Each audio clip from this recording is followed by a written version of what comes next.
everybody. Welcome to Studio 64. My name's David, and I've been searching the interzones for some more science, space, and tech news to share with you. And I came across this at Science Alert.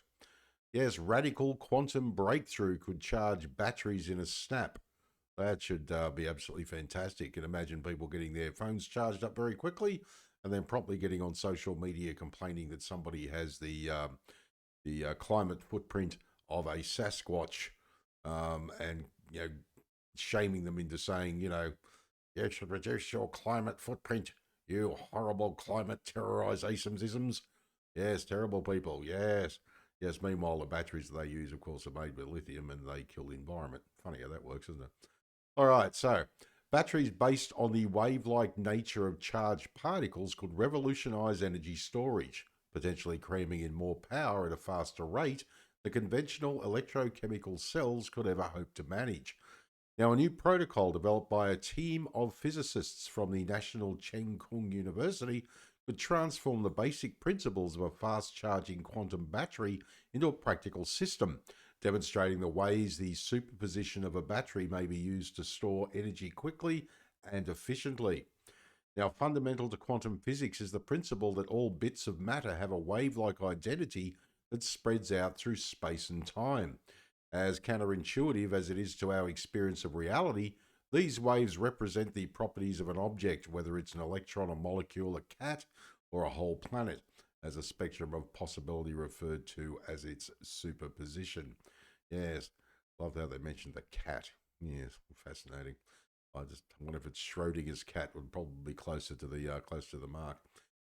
In recent years, researchers have pondered whether one or more objects in a superposition have something in common with the chaotic zip and bounce of heated material in an engine. Now, tapping into this quantum phenomenon could even provide new ways to transfer and hold energy. Very interesting, particularly with, as I say, with battery technology. Can you imagine if you were traveling around somewhere, you very rarely would need to charge your battery, and if you did, you could use solar panels to charge it extremely quickly. Yes, it's very similar to a watch I had back in the day where had a solar panel on it, and it extended the battery life to about 7 years, which is nothing now, of course. I mean, you can, but it was a Seiko brand digital watch, and yeah, I had it for, I think it was probably a little over 7 years actually. Quite fascinating. It's a nice idea in concept, but transforming the theory behind quantum heat engines into a working device requires identifying suitable processes that don't waste a whole lot of energy. Yeah, see, that's the key, isn't it? You're trying to get, you're outputting energy, but in order to gain that energy, you're wasting a whole lot more. Fascinating. The researchers experimentally evaluated two approaches to using the superposition of a particle to charge a hypothetical quantum battery to determine whether its fuzzy state is indeed transferring energy. Now, in place of an actual battery, the team simply used a trapped ion in a superposition state known as a qubit, which can gain energy as it passes through a reflective space that constrains the kinds of waves passing through. Sending the ion through a device that split its wave into two beams, the team compared the battery's ability to store energy as separated waves pass through multiple entry points into a single cavity and then into multiple cavities. Yes, there's a little diagram here. A qubit passing through a beam splitter enters through multiple trajectories into A, multiple charging cavities, and B, a single charging cavity. Very interesting. Yes. I just think that's, as I said, it absolutely amazes me. Because to say the potential's there, and it means that, things that aren't, I mean, look at electric vehicles. I mean, they take 47 days to charge up. We've got it on the fast charge. It'll take about an hour and a half. You've got to get it down to the speed that you fill your petrol tank for an EV. In other words, you get yourself a car, you fill it with regular fuel, um, you know, and it takes just a couple of minutes to fill the tank. Once they get the batteries down to that point in an EV, it's going to make life a lot better. But particularly for EVs, not just our phones and tablets and laptops, but EVs is going to be an absolute game changer, I think, because that's part of the issue. you got people lined up for hours at a charging station. It's completely ridiculous. Makes no sense to me why you would do that at this stage early, adopt the technology so early that it's completely impractical. You know, and the electric chargers freeze up and you've got car parks full of Teslas during winter. Incredible. Incredible.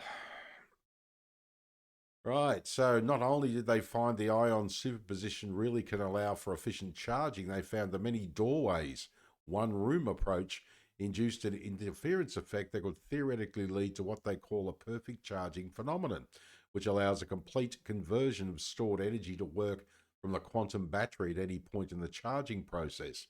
Yeah, so many doors, one room. So you've got all this energy feeding into this one area. So obviously that room would be the battery, and then you've got all these you know particles flowing into it to charge the battery up. I would suspect. Again, I'm not a scientist. If anyone knows more about it, please feel free to comment down below because we'd love to hear from you. I just love learning about science. And I love sharing it with everybody. I just love to think of it, as sharing these science, space, and tech news among friends. Great.